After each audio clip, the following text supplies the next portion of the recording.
Vamos agora abordar o método gráfico. Antes, vamos fazer algumas considerações.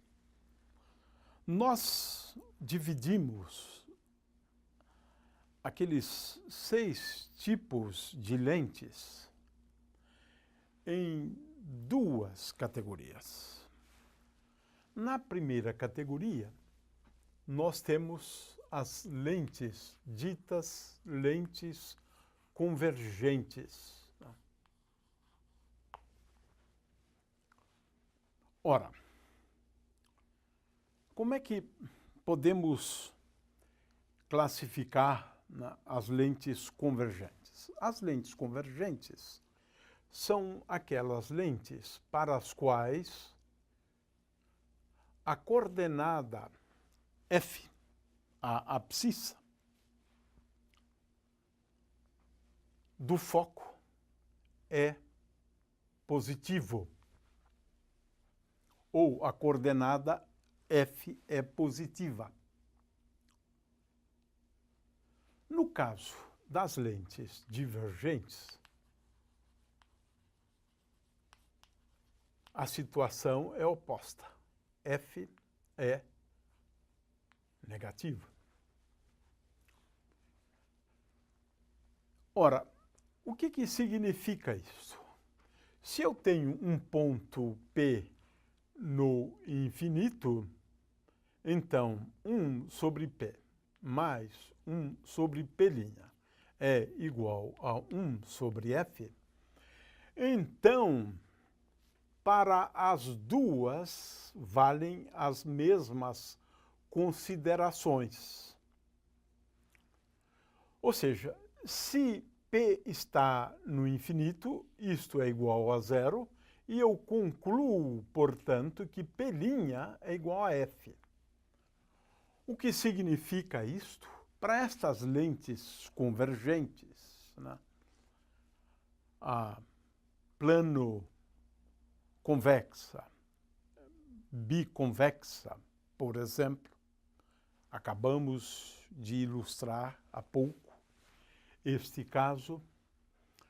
Para qualquer uma destas lentes, e vamos indicar as lentes convergentes assim. Ou seja, uma lente convergente típica é justamente a lente biconvexa. É por isso que a gente indica desse jeito as lentes convergentes. Indicamos assim. Temos 3 lentes convergentes. Ora, as lentes convergentes são tais que, se eu tiver aqui uma lente convergente, qualquer que seja essa lente convergente, um objeto que se situa no infinito, esses raios luminosos, todos eles paralelos, hão de convergir para o foco. Portanto, eles convergem para este ponto, que é o ponto conhecido como foco. Ora, o que acontece no caso das lentes divergentes? E elas são indicadas, usualmente assim, porque esse aqui é o caso, digamos, típico de uma lente bicôncava. Elas são assim. É por isso que nós indicamos, então, as lentes divergentes dessa forma.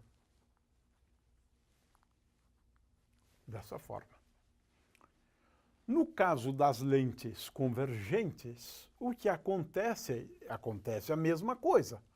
Um ponto P localizado no infinito, ele tem P' de novo, igual a F, mas F é negativo. Portanto, no caso das lentes convergentes, o que ocorre é o seguinte. Eu tenho aqui uma lente convergente, divergente, e agora tenho raios luminosos que incidem, mas esses raios luminosos, eles acabam divergindo, saindo nas mais distintas direções. Observe-se que aqui o objeto é um objeto real. O objeto é real e a imagem também é real. Porque a imagem é formada mediante o encontro dos próprios raios luminosos. Agora, se eu tenho uma lente divergente, esses raios luminosos saem de tal forma a que eles parecem ter saído desse ponto que é o foco, de forma que esse primeiro toma essa direção, o segundo toma essa direção, mas veja que o prolongamento dos raios luminosos acabam se encontrando aqui nesse ponto, que é o foco, Então, esse sai aqui, este aqui sai assim, esse aqui sai assim, mas o fato é que o prolongamento, o que é importante aqui, que se entenda, é que o prolongamento se encontra de todos eles num ponto só. E é por isso é que essas lentes acabam recebendo o nome de lentes divergentes. Se eu tenho raios luminosos que incidem paralelamente ao eixo principal, aqui tem então o eixo principal, paralelamente ao eixo principal, eles convergem, esses raios luminosos convergem para o foco. Observe-se que, neste caso, a imagem é uma imagem virtual, porquanto o que nós temos aqui é o encontro dos prolongamentos dos raios luminosos. Então, é possível, e a gente deve sempre fazer uma distinção entre esses dois conjuntos de lentes, né? Lentes convergentes e lentes divergentes. Isso vai ser importante agora para as nossas considerações, né? Muito bem, se eu tenho uma lente qualquer, né? Agora o nosso problema é utilizar o método gráfico para a gente determinar a imagem de um objeto. Ora, aqui nós já convencionamos, né, os sinais, mas no caso do método gráfico, basta a gente desenhar o eixo principal. Eu não preciso orientar. Mas é importante que a gente marque, por exemplo, o foco.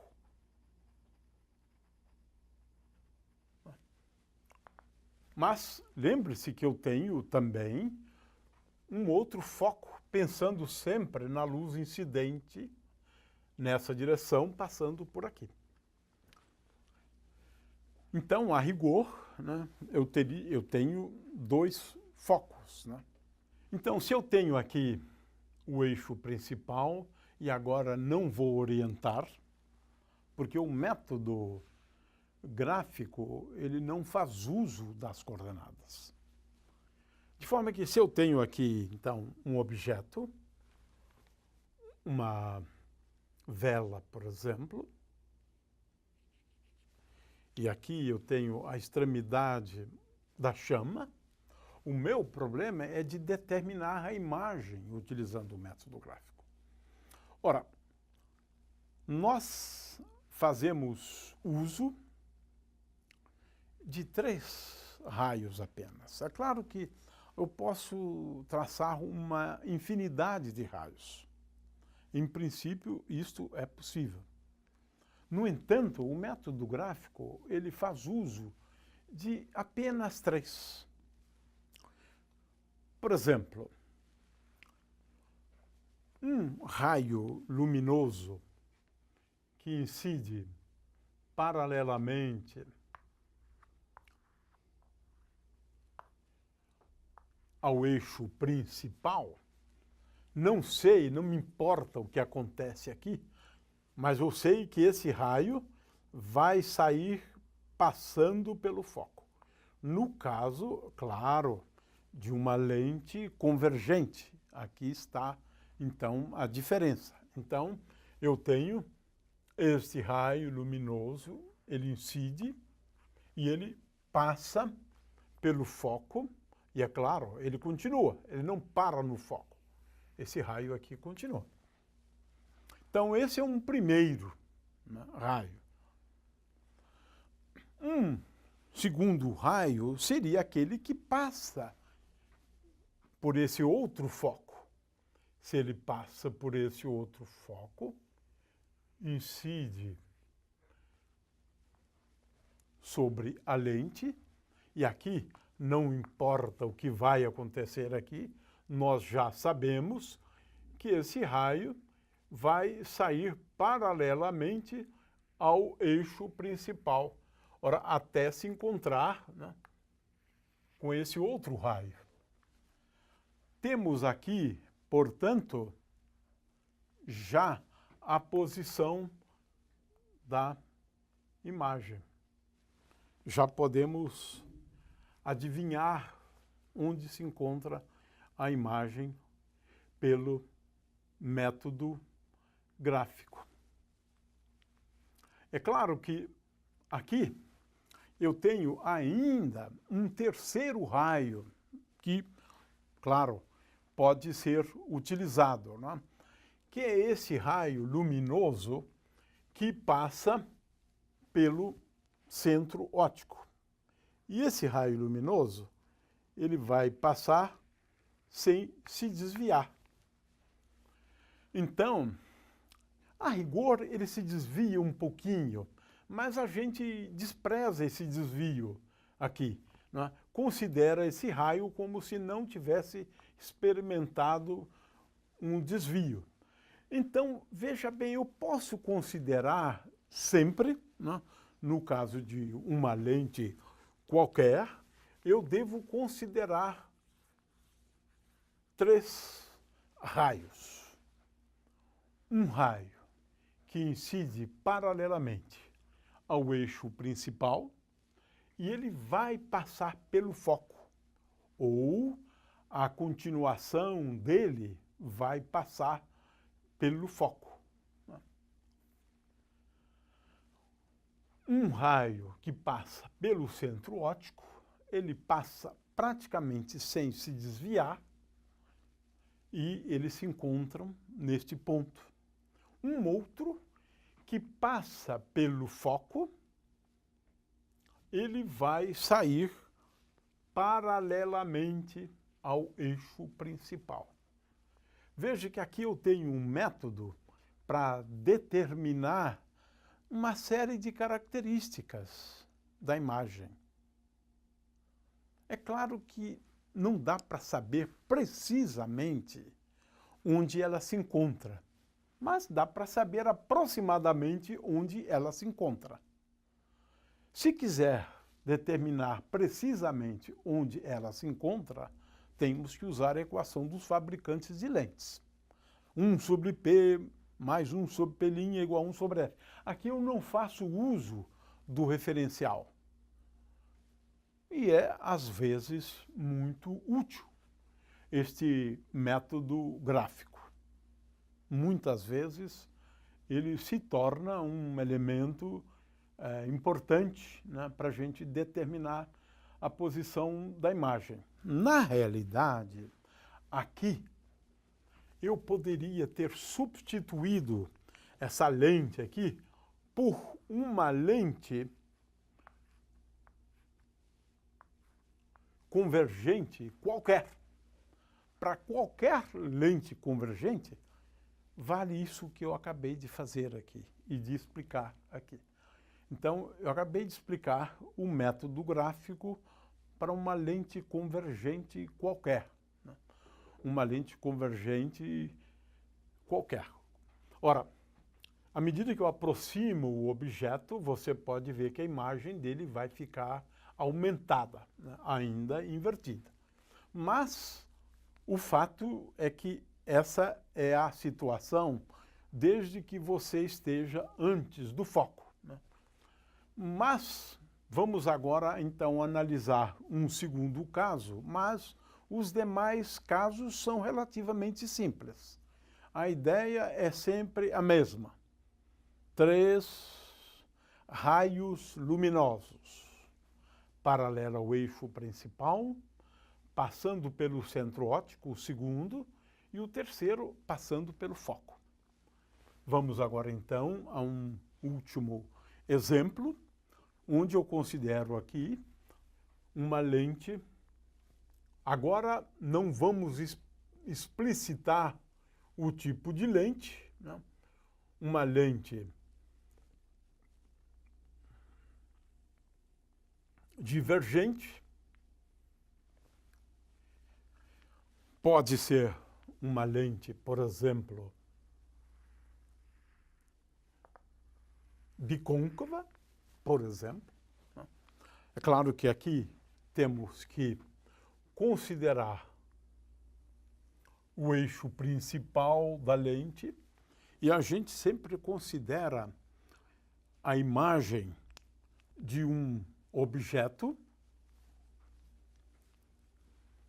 Digamos que esse aqui seja o foco.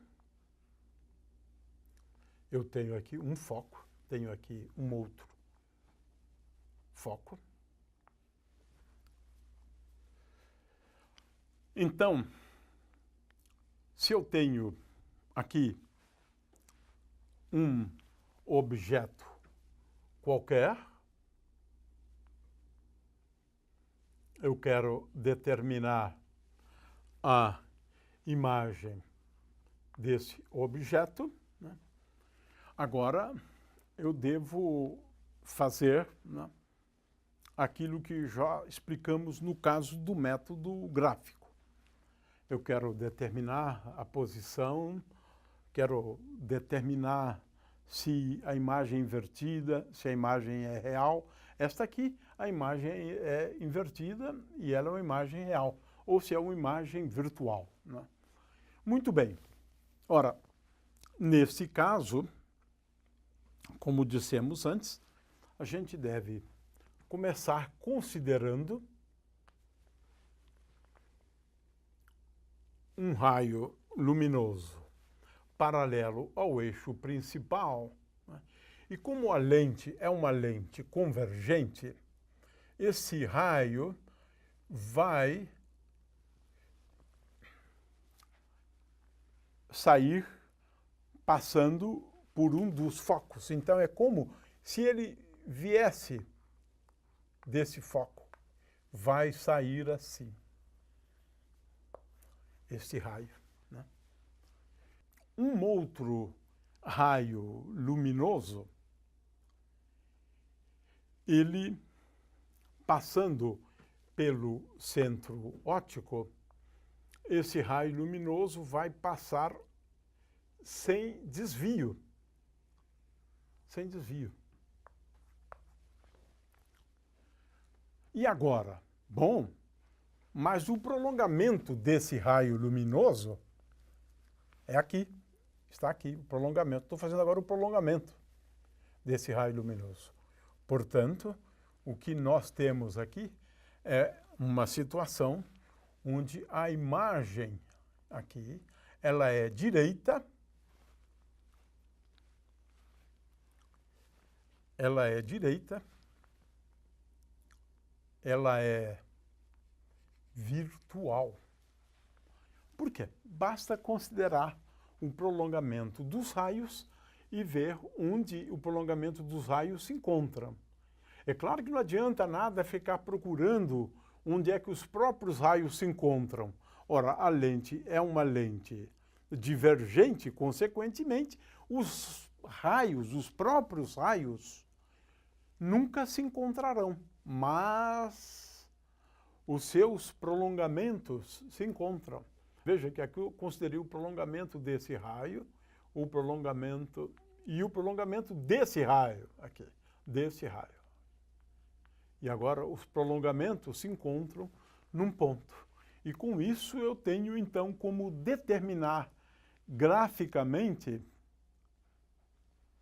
vários aspectos a respeito da imagem. Essa imagem aqui é maior, uma imagem invertida, né? E essa é uma imagem real. Esta aqui é uma imagem direita, mas virtual e menor do que o objeto. É claro que essa questão de se é menor ou maior depende efetivamente da posição relativa do objeto. Se ele está, por exemplo, antes do foco, depois do foco, tudo isso faz diferença. Mas, de qualquer maneira, em cada caso, é uma questão apenas, né, apenas de se procurar determinar de uma forma simples, utilizando 2 ou 3 raios, a posição da imagem. E a gente já aprende muito com isso. Várias características da imagem e até mesmo a posição relativa. Eu só não sei o valor dessa coordenada e o valor dessa coordenada. Para isso, eu tenho que usar a equação dos fabricantes de lentes, né?